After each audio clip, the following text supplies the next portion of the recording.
Hello friends, welcome back in Agri Mantra channel, changing the way of thinking. Today we are discussing about agriculture current affairs which are most useful for upcoming agricultural competitive exams. Friends, आज के session में हम बात करेंगे दिसंबर month के second week के important agriculture current affair, जहां पर हम 7 दिसंबर से लेकर 14 दिसंबर तक के जो भी महत्वपूर्ण करंट अफेयर हैं जो एग्जाम के पॉइंट ऑफ व्यू से काफ़ी इंपॉर्टेंट है उनको कवर करने वाले हैं। वीडियो बहुत इंपॉर्टेंट और इन्फॉर्मेटिव रहने वाली है, इसीलिए वीडियो को एंड तक जरूर देखें। तो स्टार्ट करते हैं आज का मोस्ट इंपॉर्टेंट सेशन।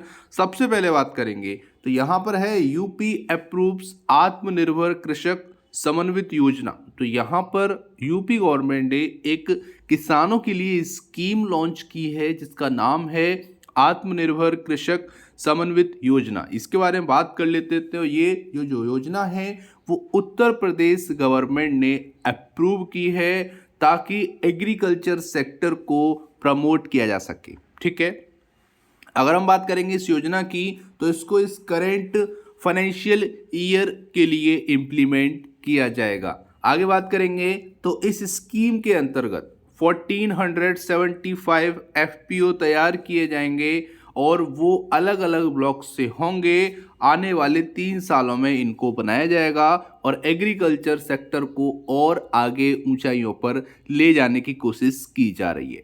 आगे अगर हम बात करेंगे तो आपको याद रखना है कि यहाँ पर इंटरेस्ट सबवेंशन की बात की जा रही है जो कि 3% पर एनम का रहने वाला है।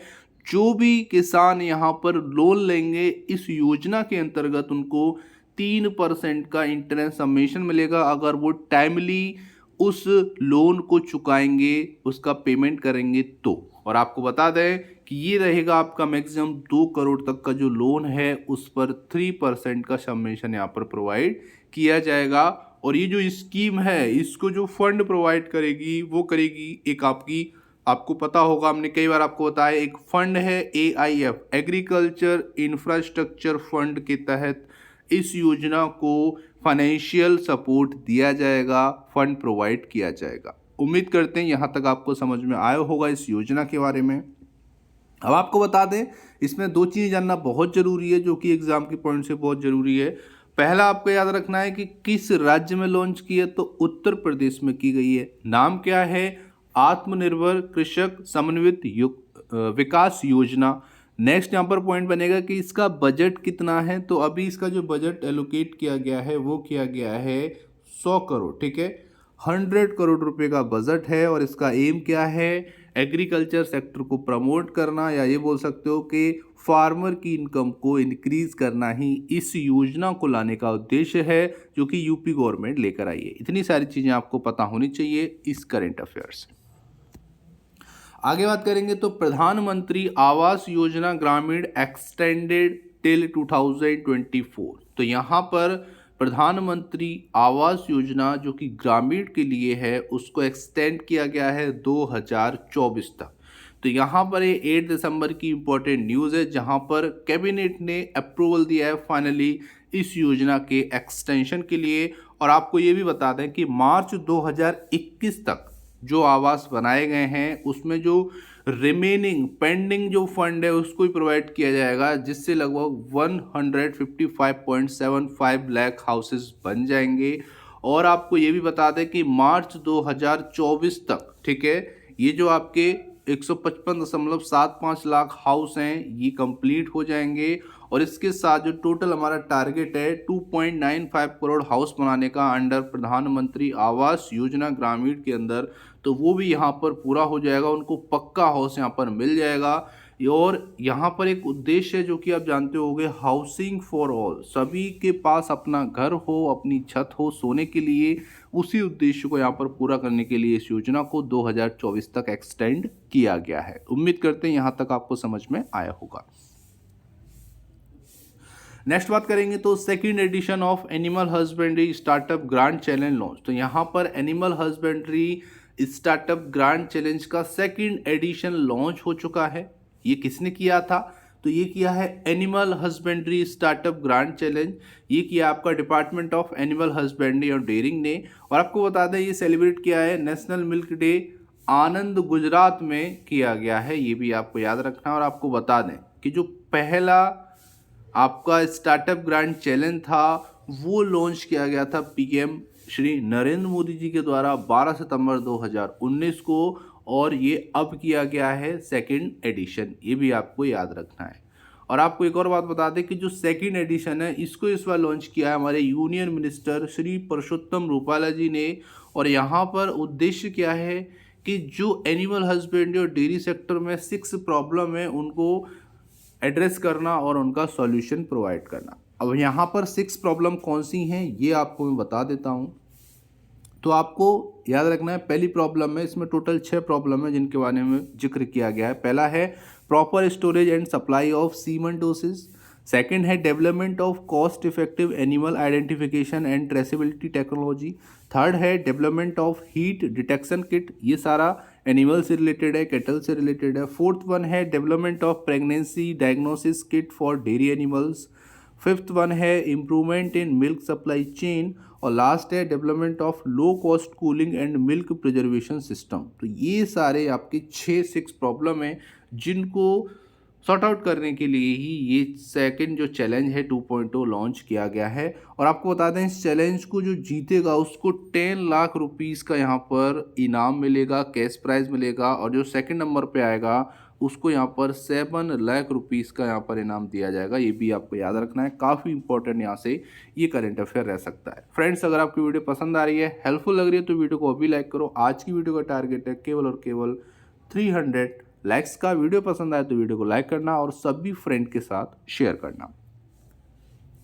आगे बात करेंगे तो world cooperative monitor report 2021 IFFCO rank first. तो यहाँ पर एक WCM रिपोर्ट जारी की गई है 2021 की, उसके अंतर्गत यहाँ पर 300 कोऑपरेटिव वर्ल्ड में है, जिसमें से इफ्को ने, जो कि भारत की एक लिमिटेड कॉरपोरेशन है, Indian farmer fertiliser corporation limited, उसको पहला रैंक मिला है, फर्स्ट पोजीशन हासिल की है इफ्को ने।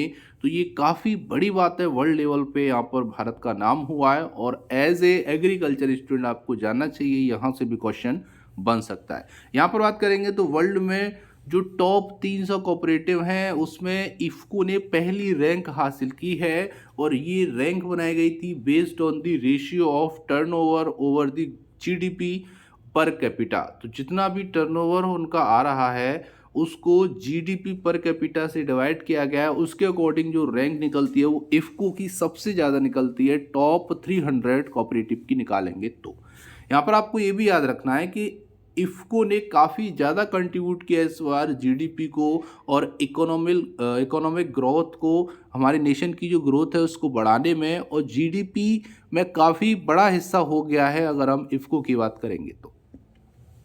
आपको याद रखना है कि 2021 का जो एडिशन है वो 10वां annual world cooperative monitor report है। ठीक है, अभी तक 9 रिपोर्ट आ चुकी हैं, ये जो रिपोर्ट थी वो आपकी आई है 10वीं, ठीक है, 10th annual world cooperative monitor report with holding its position from 2002 edition.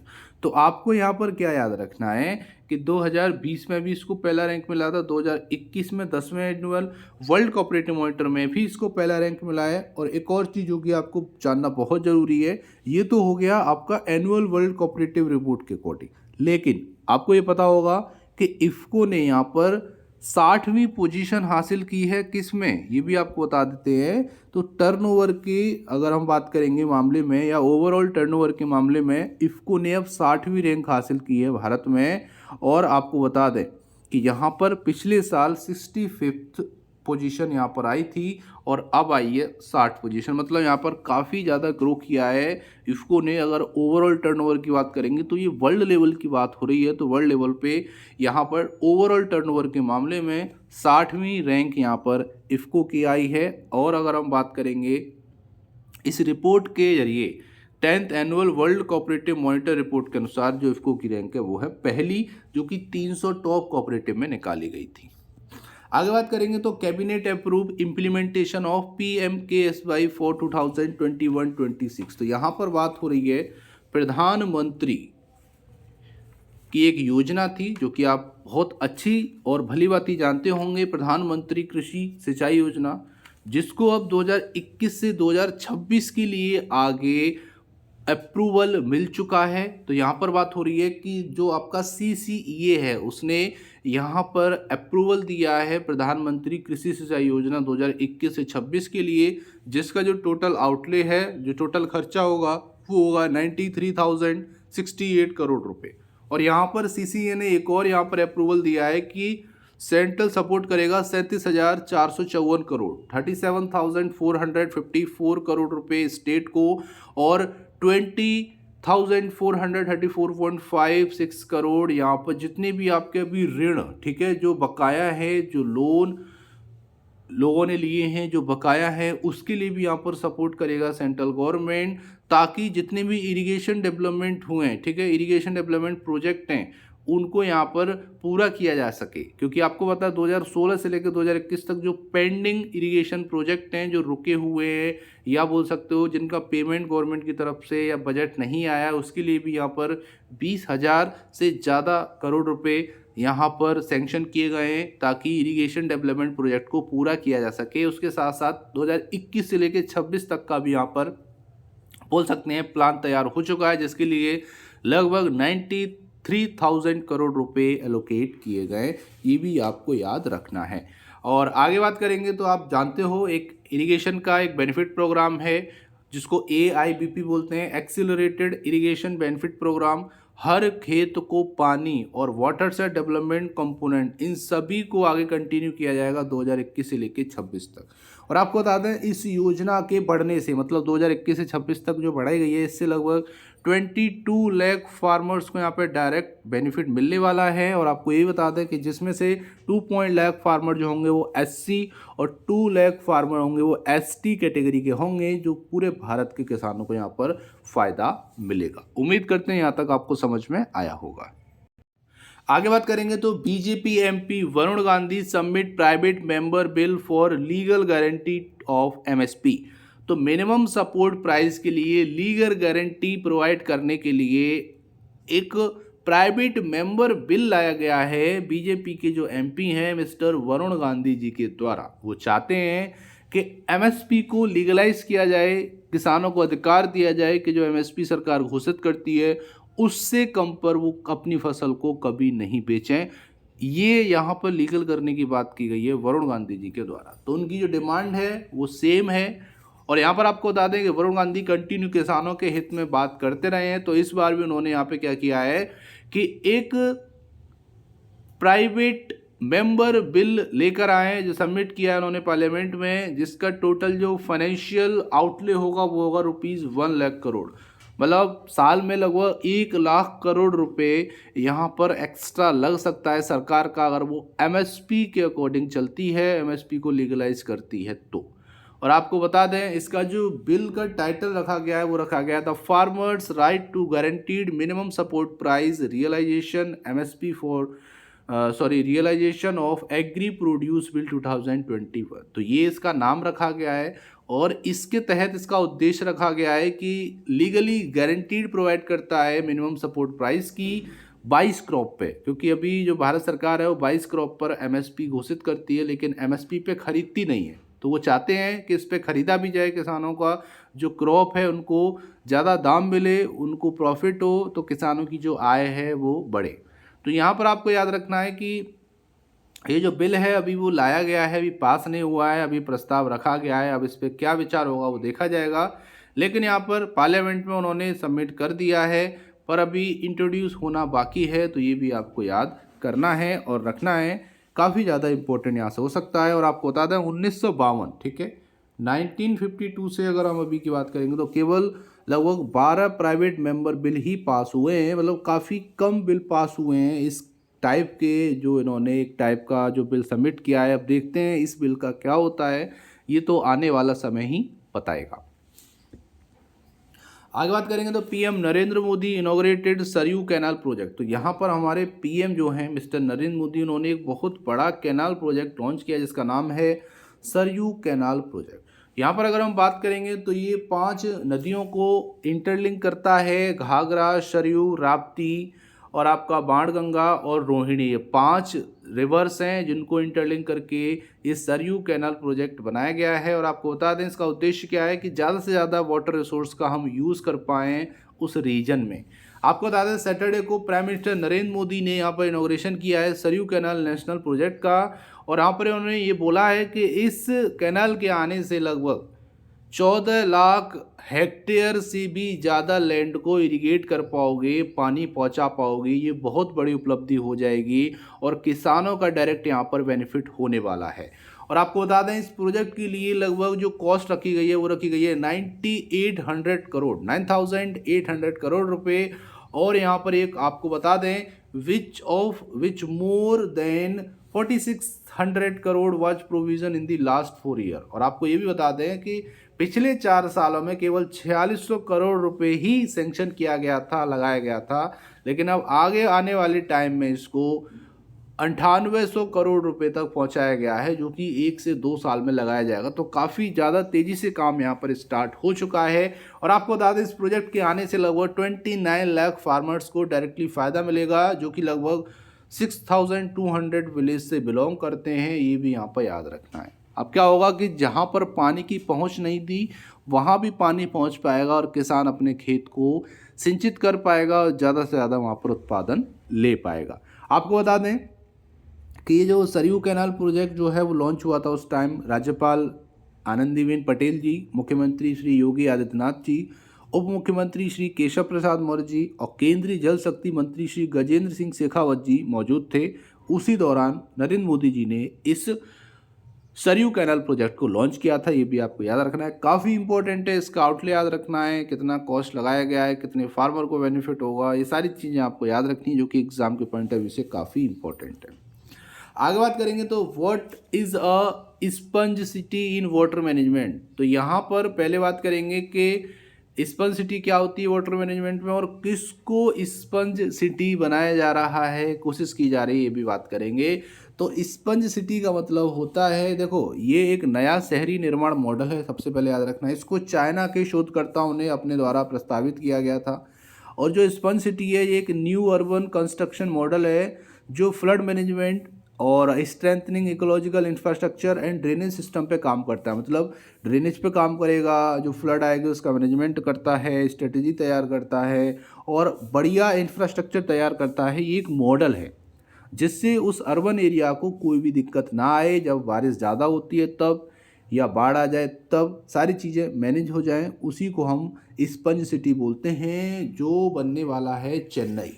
तो चेन्नई भारत का यहाँ पर स्पंज सिटी बनने वाला है, क्योंकि यहाँ पर उन्होंने innovative water management strategy use की है और एक ट्रांसफर करने की कोशिश की है स्पंज सिटी में अर्बन फ्लडिंग को। तो जो फ्लड आता था बार बार वो अब नहीं आएगा अगर चेन्नई स्पंज सिटी कंफर्म बन जाता है, क्योंकि इन्होंने सारे यहाँ पर जो प्रयास हैं वो कर लिए हैं, सारे मैनेजमेंट यहाँ पर तैयार कर लिए हैं और उनका यहाँ बोल सकते हो कि ये दृढ़ विश्वास है कि अब फ्लड की दिक्कत चेन्नई में नहीं देखने को मिलेगी।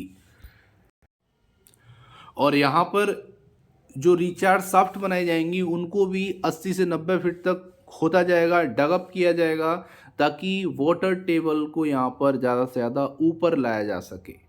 और आपको बता दें कि यहाँ पर होता क्या है कि जितना भी सरप्लस वाटर है, ठीक है, जब इंटेंस रेन आती है तो उस टाइम पर उस वाटर को ज़्यादा से ज़्यादा यूज़ कर पाएँ, उसको ट्रीट कर पाएँ और यहाँ पर सिटी को भी सप्लाई कर पाएँ अगर उसकी नीड है। तो कहने का मतलब है कि रेन वाटर को अच्छे से मैनेज कर पाना, उसका मैनेजमेंट ही स्पंज सिटी का मॉडल कहलाता है। ये एक मॉडल सिटी कहलाता है जो वाटर से रिलेटेड, चाहे वो ड्रेनेज सिस्टम हो, फ्लड मैनेजमेंट हो या कंस्ट्रक्शन का हो, सबको बेस्ट बनाता है, जो कि चाइना के रिसर्चर्स ने प्रस्तावित किया था, जिसको भारत अपना रहा है। और चेन्नई यहाँ पर स्पंज सिटी में बदलने के लिए पूरी तरह से तैयार हो गया है, ये आपको याद रखना है। अब बात करेंगे कुछ बैंकिंग स्पेशल करंट अफेयर जो कि आपको एग्जाम के पॉइंट ऑफ व्यू से पता होना चाहिए। सबसे पहले बात करेंगे तो MEITY ऑर्गेनाइज डिजिटल पेमेंट उत्सव। तो यहाँ पर ministry of electronic and information technology, इस मिनिस्ट्री ने डिजिटल पेमेंट उत्सव लॉन्च किया है, ठीक है, सेलिब्रेट किया है एज ए पार्ट ऑफ आज़ादी का डिजिटल महोत्सव। आपको यहाँ पर बता दें कि ये 10 दिसंबर 2021 को लॉन्च किया गया था और इस डिजिटल पेमेंट उत्सव के दौरान जो जर्नी है, जो राइज है डिजिटल पेमेंट का इंडिया में, उसको भी सेलिब्रेट किया गया। पहले पेमेंट कैसे होते थे? पहले वस्तु का एक से दूसरे को देना, उस दूसरे से खुद को लेना, ठीक है, आदान प्रदान किया जाता था। उसके बाद मुद्रा चली कि मुद्रा देने से आपको वस्तु मिलती थी, है ना। उसके बाद यहाँ पर नोट चल गए, नोट देने से आपको सामान मिलता है। अभी यहाँ पर और भी चीज़ें चेंज हो गई हैं कि आपको नोट भी नहीं देना, अब डिजिटल करेंसी ट्रांसफ़र चल रहा है, आपको डिजिटली उसके अकाउंट में पैसा ट्रांसफ़र करना है, वो आपको वस्तु दे देगा। तो इसी तरीके से ये जो चेंज आ रहे हैं, चाहे हमारे ट्रेडिशन के जो चेंज थे या आज करंट में मॉडर्न चेंज हैं, उन सभी के बारे में यहाँ पर चर्चाएँ की गई। और यहाँ पर ये जो उत्सव है वो सबको, मतलब गवर्नमेंट को, फिनटेक कंपनीज को, बैंकिंग सेक्टर को, स्टार्टअप सेक्टर को एक साथ लेकर आने का काम किया है इस डिजिटल पेमेंट उत्सव ने, जो कि 10 दिसंबर को सेलिब्रेट किया गया था। और आपको बता दें कि इस इवेंट के दौरान जितने भी टॉप बैंक हैं, फिनटेक कंपनीज़ हैं, उनको अवार्ड दिया गया। ये भी आपको याद रखना है, जो कि 2019-20 और 2020-21 के जो अचीवमेंट थे फाइनेंशियल ईयर में, जिन्होंने किए उनको दिए गए, ये भी आपको याद रखना है। एक और इम्पोर्टेंट याद रखना है कि इसका जो आयोजन है वो किया गया था इंडिया हैबिटेट सेंटर में किया गया, ये भी आपको याद रखना है। मतलब ये क्वेश्चन आ सकता है कि डिजिटल पेमेंट उत्सव का आयोजन कहाँ किया गया, तो इंडिया हैबिटेट सेंटर में किया गया। और आज का लास्ट करंट अफेयर, उसके बाद बात करेंगे आज के प्यारे से क्वेश्चन की, जिसका सही आंसर आपको कमेंट बॉक्स में लिख के भेजना है। तो यहाँ पर सबसे पहले बात कर लेते हैं, आरबीआई इम्पोज्ड रेस्ट्रिक्शन ऑन नागर अर्बन कोऑपरेटिव बैंक। तो यहाँ पर नागर या फिर नगर बोल सकते हैं। तो जो नगर अर्बन कोऑपरेटिव बैंक है उस पर आरबीआई ने रेस्ट्रिक्शन लगा दिए हैं। अब देखते हैं ये क्यों लगाए गए हैं और कितने रुपीस तक के लगाए गए। The RBI has imposed restriction on Nagar Urban Cooperative Bank Limited, Ahmednagar, Maharashtra, including restriction on withdrawal of up to 10,000 for customer। तो कस्टमर जो हैं वो 10,000 से ज़्यादा रुपया विड्रॉ नहीं कर पाएंगे फ़िलहाल। और यहाँ पर कुछ रेस्ट्रिक्शन और भी लगाएंगे उस बैंक पे, जैसे वो किसी भी लोन को अप्रूवल नहीं दे पाएंगे, कोई लोन ग्रांट नहीं कर पाएंगे, कोई एडवांस ग्रांट नहीं कर पाएंगे, कोई इन्वेस्टमेंट नहीं कर सकते हैं, अभी कोई लायबिलिटी नहीं खरीद सकते हैं, पेमेंट डिस्पर्स नहीं करेंगे, ट्रांसफ़र नहीं करेंगे। ये सारी चीज़ें अभी के लिए आरबीआई ने रोक दी हैं नगर अर्बन कोऑपरेटिव बैंक की। और उन्होंने यहाँ पर किसके तहत यहाँ पे ये लगाया गया है रेस्ट्रिक्शन, तो ये लगाया गया है आपका section 35A of banking regulation act 1949, ठीक है। उसका जो सेक्शन 56 है जो कि बैंकिंग रेगुलेशन एक्ट 1949 का है, तो 6 मंथ के लिए ये जो रिस्ट्रिक्शन है वो यहाँ पर लगा दिए गए हैं, ये भी आपको याद रखना है। तो क्या होता है कि कभी कभी बैंक जो है वो फाइनेंशियल प्रॉब्लम से जूझता है और उसे समझ नहीं आता है कि उस टाइम पे क्या किया जाए, और जो आरबीआई है उसका उद्देश्य रहता है कि कोई भी बैंक डूबे ना, उसको मैनेज करना, अगर वो ख़राब कंडीशन में है तो उसकी कंडीशन को सुधारना। तो यहाँ पर और जो चीज़ें हैं बैंक की वो चलती रहेंगी, लेकिन जो भी काम है वो आरबीआई के थ्रू अब होगा। मतलब है कि हर चीज़ उनको आरबीआई के थ्रू करनी पड़ेगी, जो आरबीआई बोलेगा उसी के अकॉर्डिंग उन्हें सारे मैनेजमेंट करने पड़ेंगे, जब तक उस बैंक की कंडीशन ठीक नहीं हो जाती तब तक। जब कंडीशन ठीक हो जाएगी तो आरबीआई जो है वो रेस्ट्रिक्शन हटा देगा और दोबारा से बैंक जैसे काम कर रही है वैसे काम करना चालू हो जाएगा। तो एक तरह से मदर बैंक की तरह काम करती है आरबीआई, कि उनके जो भी छोटे बैंक हैं उनको कोई दिक्कत आ रही है तो पूरा सपोर्ट देती है, कुछ रेस्ट्रिक्शन लगाती है ताकि और प्रॉब्लम ना आए। और रेस्ट्रिक्शन लगाने का कारण भी यही है कि उन प्रॉब्लम का सॉल्यूशन मिल पाए और जल्दी से बैंक रिकवर करे उस प्रॉब्लम से और दोबारा से वो लोगों की सर्विस में लग जाए। तब तक के लिए यहाँ पर ये जो रेस्ट्रिक्शन है वो लगा दिए गए। उम्मीद करते हैं यहाँ तक आपको समझ में आया होगा। इसका जो हेडक्वार्टर है नगर अर्बन कोऑपरेटिव बैंक का वो है अहमदनगर, महाराष्ट्र में। इसके जो सीईओ है वो है मिस्टर वी रोकड़े, और इसका जो स्लोगन है वो काफ़ी पूछा जाता है एग्जाम में, तो वो है वन फैमिली वन बैंक। ये भी पूछ सकते हैं कि what is the tagline of Nagar urban cooperative bank limited, तो वन फैमिली वन बैंक इसका टैगलाइन है।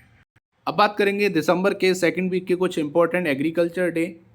और इम्पोर्टेंट डे जो कि एग्जाम के पॉइंट ऑफ व्यू से काफ़ी इंपॉर्टेंट है। पहला है इंटरनेशनल माउंटेन डे जो कि 11 दिसंबर को सेलिब्रेट किया जाता है, और एक आपका है ह्यूमन राइट डे जो कि 10 दिसंबर को, ठीक है, ये 11 दिसंबर और ये 10 दिसंबर को सेलिब्रेट किया जाता है। ये आपको याद रखना है, काफ़ी ज़्यादा इंपॉर्टेंट है। अब बात करेंगे आज के प्यारे क्वेश्चन की, लेकिन उससे पहले बात करेंगे पिछले वीडियो में पूछे गए क्वेश्चन के आंसर के बारे में। तो क्वेश्चन था which company has been ranked number 1 cooperative in the world in 2021 edition of the 10th annual world cooperative monitor report. तो वर्ल्ड कोऑपरेटिव मॉनिटर रिपोर्ट के 10वें एनुअल एडिशन के तहत अगर हम चलेंगे तो कौन सा वर्ल्ड का नंबर 1 कंपनी कोऑपरेटिव है जो इस बार आया है, तो वो है इफ़को, जो कि अभी हमने आपको बताया। इफ़को के जो रैंक है वो फर्स्ट है। अगर हम बात करेंगे तो टॉप 300 कोऑपरेटिव में इफ़को ने पहली रैंक हासिल की है according to 10th annual WCM report 2021। अब बात करेंगे आज के पहले क्वेश्चन की। तो क्वेश्चन है which Indian state has launch the milk price incentive scheme. तो किस भारतीय राज्य ने या किस भारत के राज्य ने milk price incentive scheme launch की है? ऑप्शन है यूके, गुजरात, बिहार और यूपी। इनका सही आंसर आपको कमेंट बॉक्स में लिख के भेजना है। उम्मीद करते हैं आपको आंसर आता होगा, तो जल्दी से टाइप करो आंसर और भेज दो हमारे चैनल पर। हम आपके वैल्यूएबल कमेंट का बेसब्री से इंतजार कर रहे हैं। तो आज के सेशन में बस इतना ही। मिलते हैं एक और इम्पोर्टेंट थर्ड वीक के इम्पोर्टेंट करंट अफेयर सेशन के साथ, जो कि दिसंबर मंथ का रहने वाला है। तब तक के लिए इस वीडियो को देखिए, इसको ज़्यादा से ज़्यादा शेयर करिए और पसंद आए तो वीडियो को लाइक करिए। मिलते हैं एक और इम्पोर्टेंट नेक्स्ट वीडियो में, तब तक के लिए धन्यवाद। जय हिंद, जय भारत।